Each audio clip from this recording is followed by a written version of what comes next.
લોકોના સ્વાસ્થ્ય સાથે ચેડા કરતું વધુ એક મોટું કૌભાંડ અમરેલીના વડિયામાં સામે આવ્યું છે.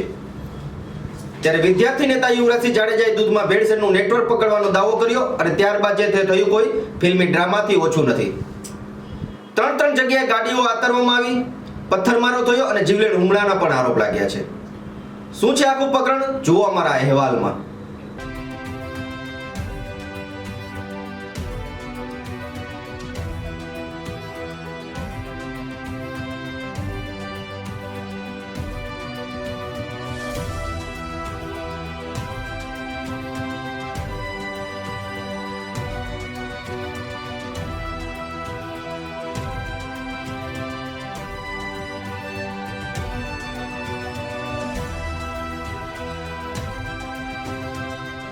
ત્યારે અમરેલીનું વડિયા અત્યારે એક રણ મેદાન બન્યું છે.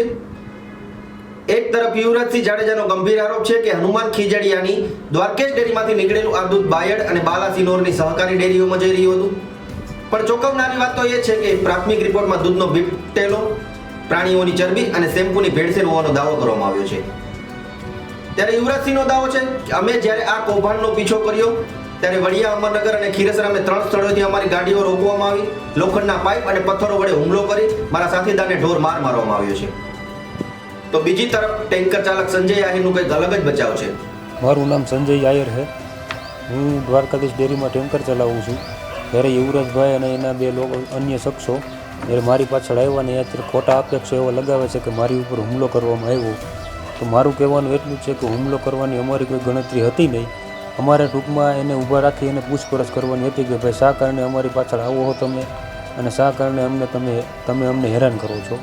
હવે યુવરાજભાઈનું એવું કહેવું છે કે એ ગામમાં કે એક ખૂટી બકરી પણ નથી, તો ત્યાંથી 10,000 લીટરનું દૂધ કઈ રીતે આવે? તો આપણે આજુબાજુના અત્યારે બધું ભરવાડું છે જે બધા ઘેટા, બકરા, ગાયું, ભેંસું બધું રાખે છે, તો એમાંથી દૂધ નહીં આવતું હોય. મારી પાછળ ગાડી આવી હતી ત્યારે મેં પૂછ્યું હતું એને ઊભી રાખવાની, અમે ટ્રાય કરી, કોશિશ કરી અમે અમારી રીતે, બરાબર. ગાડી એણે ઊભી પણ રાખી દીધી હતી. અમે પૂછ્યું કે ભાઈ તમારે શું કામ છે અને કયા કારણથી અમારી પાછળ તમે આવો છો? તો અમે કીધું કે ભાઈ તમે કાચ ઉતારો. કાચનો ઉતારો તો ગાડીનો દરવાજો નાખો લો એને. પછી એને થોડોક ડર લાગ્યો એટલે એને ગાડી યુટર્ન મારી લીધી. યુટર્ન મારીને પછી અમરનગર જેતપુર આપણે એ રોડ ચડી ગયા અને હું પાછો ગાડી લઈને વહી ગયો. મને બહુ ખ્યાલ નથી, મને એટલી ખબર છે કે મારા મિત્ર સળગર હતા જે, હું તો ગાડી લઈને વહી ગયો. ભેળસેળમાં મેં તમને પહેલાં કીધું એમ જ છે કે જો ભેળસેળમાં એ ભાઈ એમ કહેતા હતા કે ગૌ માંસને જે શેમ્પૂનો ભાગ આવે છે, તો ગૌ માંસને શેમ્પૂનો ભાગ તો રિપોર્ટમાં તો આવવો જોઈએ ને. હાલો આપણે એ માની કે એને કીધું કે યુરિયા આવે છે અને ઓઇલ બતાવે છે, તો એ થોડું ઘણું પણ કોઈ લોકલ હોય નાખતા હોય એને આપણે ના નથી પાડતા, બરાબર. પણ જે આ ખોટા આક્ષેપો લગાવવામાં આવે છે એ વાત સપોર્ટ. અમે ભેળસેળ નથી કરતા. કોઈ ગ્રાહક નાખીને આવતા હોય તો અમને ખબર નથી. અમે ગ્રાહકને કહી દઈએ છીએ કે અમારા દૂધમાં એટલું એસએનએફ, આટલું પ્રોટીન અમે જોઈએ, બરાબર. અમારા મશીનમાં પાસ થઈ જવું જોઈએ, ઉપરનું આવવું જોઈએ, બરાબર. તમે જે કરો એ અમારા મશીનમાં પાસ થઈ જાય એટલે અમારે હાલ. અમે કાંઈ ભેળસેળ કરતા નથી. અમે ધોળકા એક જ પ્રાઇવેટ ડેરીમાં નાખતા હતા. કે તેનું કહેવું છે કે અમે હુમલો નથી કર્યો, માત્ર પૂછપરછ કરવા ગાડી ઊભી રાખી હતી. ગાડીના કાચ તોડ્યા.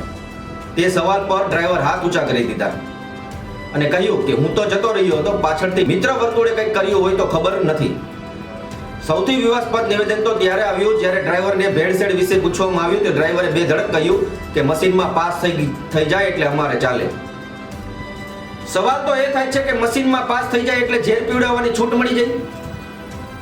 જો રિપોર્ટમાં બીપટેલ અને શેમ્પુ જેવી વસ્તુઓ સાબિત થાય છે તો આ ગુજરાતના લાખો પરિવાર અને બાળકોના સ્વાસ્થ્ય સાથે થયેલો સૌથી મોટો ગુનો છે. કોણ છે આ કૌભાંડના આકાઓ? સહકારી ડેરીઓ સુધી આ ભેળસેળિયું દૂધ કોની રહેમ નજર હેઠળ પહોંચતું હતું તે પણ એક મોટો સવાલ છે. અને રસ્તા પર કાયદો હાથમાં લેનાર આ ગુંડાઓ કોણ હતા? ત્યારે પોલીસ તપાસમાં હવે મોટા માથાઓના નામ બહાર આવે તેવી પૂરેપૂરી શક્યતા છે તે જોવા મળી છે. ત્યારે આવા સમાચાર જોવા માટે જોતા રહો સત્ય સમર્પણ ન્યૂઝ.